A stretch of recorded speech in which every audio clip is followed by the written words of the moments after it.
pensa só. Sempre que a gente usa um aplicativo de uma empresa de fora ou guarda fotos na nuvem, nossos dados pessoais estão literalmente cruzando fronteiras. Mas essa viagem não pode ser uma terra de ninguém. Existe todo um conjunto de regras, um verdadeiro passaporte para garantir que a nossa privacidade viaje segura. Vamos entender juntos como a lei organiza esse trânsito global de informações. Olha, nosso roteiro hoje tem 5 paradas bem importantes. Primeiro, vamos definir o que é, afinal, essa tal de transferência. Depois, vamos explorar as 9 chaves que permitem que os dados viajem legalmente.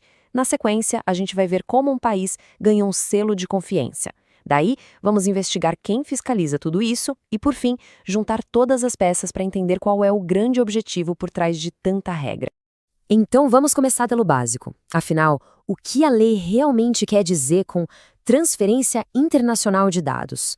A primeira coisa para a gente entender é que não é só um simples envio de e-mail. É uma operação controlada, com regras bem claras e um propósito muito específico.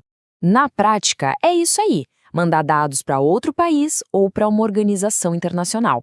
Só que o pulo do gato está na segunda parte. A proteção tem que ir junto na bagagem. A lei basicamente exige que o mesmo nível de segurança que a gente tem aqui continue valendo, não importa para onde esses dados forem. Agora sim, a gente chega no coração da questão. A lei não proíbe que os dados saiam do país, mas ela coloca condições. Vamos dar uma olhada nas 9 portas que a lei abre para que os dados possam cruzar as fronteiras de um jeito legítimo. É isso mesmo, o número é exatamente 9, nem 10, nem 8. A lei criou um sistema bem fechado, onde cada uma dessas 9 condições funciona como se fosse uma chave específica para uma situação diferente, sabe? Abrangendo desde acordos comerciais até casos de emergência. Vamos ver a primeira delas. Bom, a primeira condição é a mais direta de todas. Se o destino, seja um país ou uma organização, já tem um sistema de proteção de dados que a nossa autoridade aqui considera adequado, então o caminho está livre. É como se fosse a via expressa da transferência de dados. Certo, mas e se o país de destino não está nessa lista de confiança? Aí entra a segunda condição. Ela joga a responsabilidade direto no colo da empresa que está enviando os dados.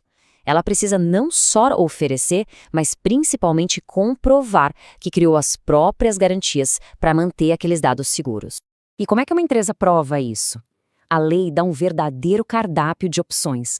Pode ser com cláusulas contratuais bem amarradinhas, passando por regras internas que valem para a empresa no mundo todo, ou até com selos e certificados que funcionam como um atestado de boas práticas. As próximas 2 condições já entram em situações mais extremas. Pensa, por exemplo, na cooperação entre polícias de países diferentes para uma investigação, ou numa emergência médica, onde os dados são cruciais para salvar uma vida. Nesses casos, a urgência e o bem maior acabam justificando a transferência. Seguindo em frente, temos as autorizações que vêm, digamos, de cima. A transferência pode acontecer se a própria autoridade nacional der um aval específico para aquela operação, ou se a transferência fizer parte de um acordo de cooperação internacional que já existe. Aqui temos 2 bases bem diferentes, mas super importantes. De um lado, o interesse público, e do outro, o poder de escolha da pessoa.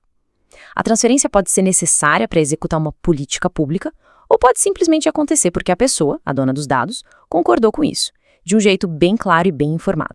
E, para fechar a lista, a 9ª condição é uma espécie de cláusula de conexão. Ela basicamente diz que, se a transferência for essencial para cumprir alguma outra obrigação que já está prevista na Lei Geral de Proteção de Dados, então ela também está permitida. Ok, lembram da primeira condição sobre os países com proteção adequada? Agora, vamos entender como essa adequação é de fato avaliada. Não é uma decisão tirada do nada, não. Existe um processo bem definido para isso. A autoridade nacional faz uma verdadeira vistoria, usando essa lista de 6 pontos.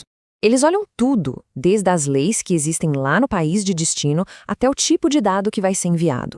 Verificam se os princípios básicos de proteção são seguidos, se existem medidas de segurança e até se o sistema de justiça de lá oferece garantias. É uma análise completa. Agora, vamos falar sobre fiscalização. Como é que a autoridade nacional garante que as promessas das empresas são para valer? Porque não adianta nada ter um contrato bonito no papel, né? É preciso que ele seja cumprido e supervisionado. A autoridade nacional funciona como o grande árbitro desse jogo.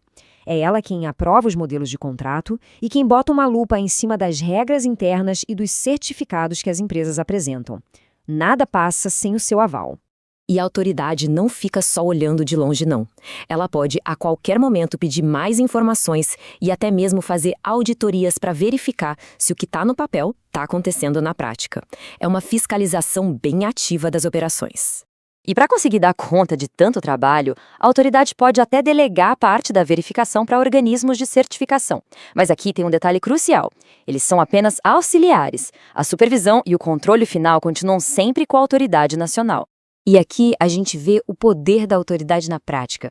Se um desses organismos de certificação cometer algum erro ou aprovar algo que não devia, a autoridade nacional pode simplesmente intervir, revisar a decisão e, se for preciso, anular tudo. A palavra final é sempre dela. E essa vigilância nunca para. Proteger dados não é uma foto, é um filme em constante movimento. Se uma empresa muda qualquer uma das garantias que ela prometeu, ela tem a obrigação de comunicar à autoridade. A transparência é a chave para manter a confiança em todo o sistema. Depois de passar por tantos detalhes, vamos dar um passo para trás e olhar o quadro completo. Qual é o objetivo final por trás de toda essa estrutura? Por que essa preocupação toda com a transferência de dados? A resposta é, ao mesmo tempo, bem simples e muito profunda. É garantir que os nossos direitos fundamentais não fiquem para trás na alfândega quando os nossos dados viajam. A proteção da privacidade tem que ser um direito universal e não algo local. O grande objetivo é construir um mundo digital onde o fluxo de informações seja livre, claro, mas nunca à custa da nossa segurança. E isso tudo leva a gente a uma reflexão fundamental para os nossos tempos. No mundo de serviços globais, de computação na nuvem, como é que essas regras conseguem equilibrar na prática a inovação tecnológica com os direitos humanos mais fundamentais? Encontrar esse equilíbrio é talvez